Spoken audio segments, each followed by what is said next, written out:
काशी का ये प्राचीन विश्वविद्यालय भारत की संस्कृति और ज्ञान का जीवंत प्रतीक है। यहाँ वेद, दर्शन, गणित, खगोल और आयुर्वेद जैसी विद्याओं का गहन अध्ययन होता था। दूर दूर से आचार्य और विद्यार्थी यहाँ आकर शिक्षा प्राप्त करते थे। एक बार की बात है, एक पंडित अपनी शिक्षा पूर्ण करने के बाद गया वाराणसी से वापस अपने राज्य कौशाम्बी लौट रहे थे। अब रास्ता जंगल का था। चलते चलते पंडित जी बहुत थक गए थे, तो पंडित जी ने सोचा थोड़ा आराम कर लिया जाए। बैठे बैठे पंडित जी के मन में अचानक एक विचार आया, जो विद्याएं मैं सीख कर आ रहा हूं, क्यों न उनका प्रयोग कर अपने आने वाले भविष्य के बारे में कुछ जानकारी प्राप्त करूं।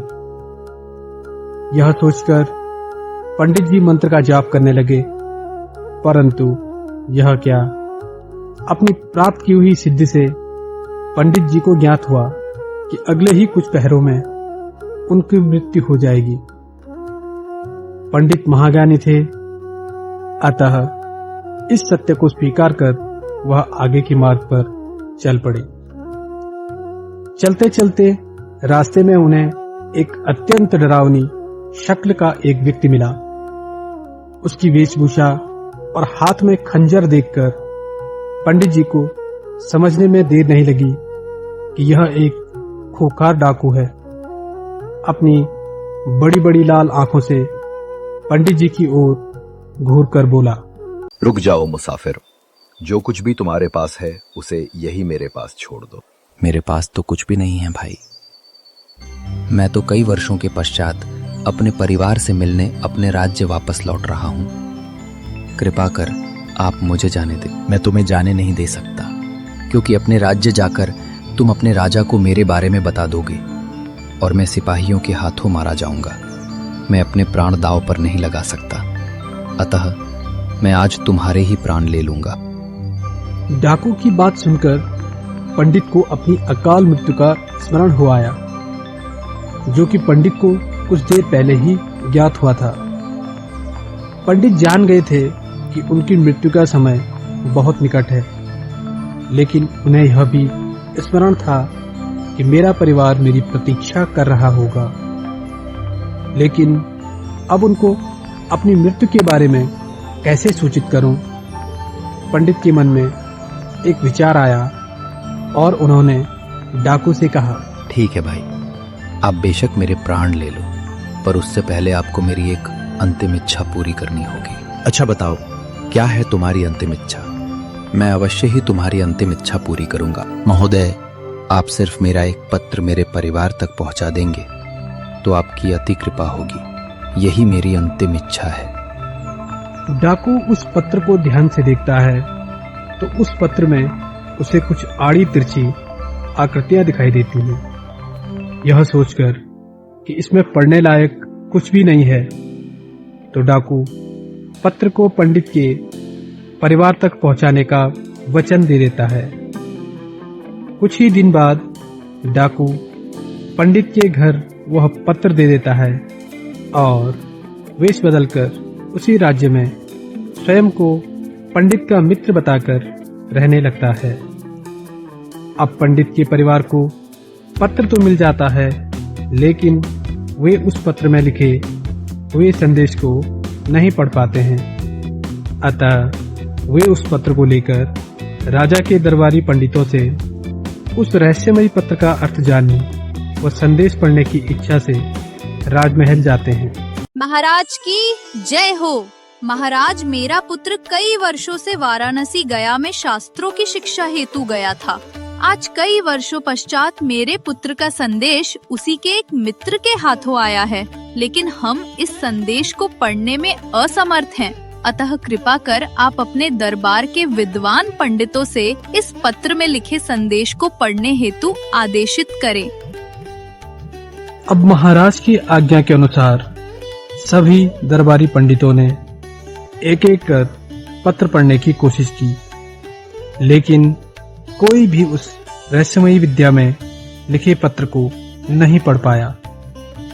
अब महाराज अति क्रोधित हो जाते हैं और राजसभा में अपना आदेश सुनाते हैं। मैं कौशाम्बी का महाराज अपने सभी दरबारी पंडितों को आदेश देता हूँ कि 2 दिवसों के अंदर इस पत्र में लिखे हुए संदेश को राजमहल में आकर सबके सामने सुनाए, अन्यथा सभी दरबारी पंडितों को मृत्यु दंड दिया जाएगा। महाराज की घोषणा से सभी दरबारी मृत्युदंड के डर से थर थर कांपने लगते हैं और तुरंत अपने अपने घर जाकर शास्त्रों में पत्र का हल ढूंढने का प्रयास करने लगते हैं। सभी को एक अकल्पनीय संकट ने घेर लिया था, क्योंकि अब तो प्राणों पर बनाई थी, रातों की नींद तो मानो आंखों से गायब ही हो चली थी। उसी राज्य में गांव की एक झोपड़ी में 13 साल का राजू अपनी माँ से राजा के इस आदेश के बारे में पूछ रहा था। माँ, अगर राजा को पत्र में लिखे उस रहस्य का अर्थ नहीं बताया गया तो क्या सच में दरबारियों को मृत्युदंड दिया जाएगा? हाँ, ये सच है। यही राजा का आदेश है।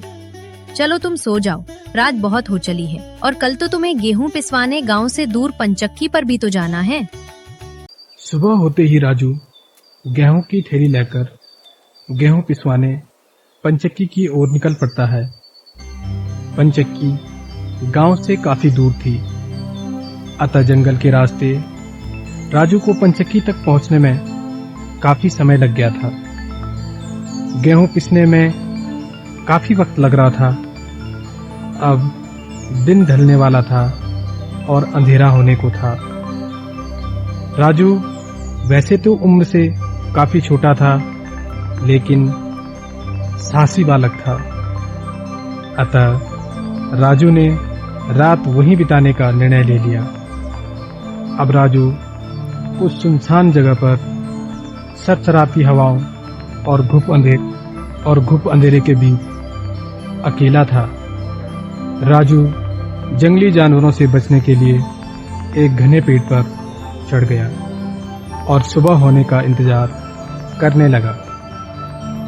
पर तभी कुछ ऐसा होता है कि राजू की आंखें आश्चर्य से खुली की खुली रह जाती हैं और डर के मारे सारा शरीर कांपने लगता है।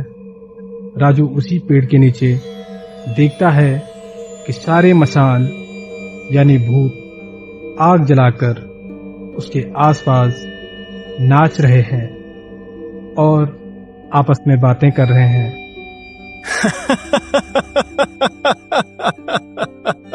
कल तो राज्य में राजा के द्वारा कई हत्याएं की जाएंगी, क्योंकि उस पत्र में लिखा संदेश कोई नहीं पढ़ पाएगा और वो सब हमारे शमशान में हमारे लिंग साथी बन जाएंगे। मसान राज की जय हो।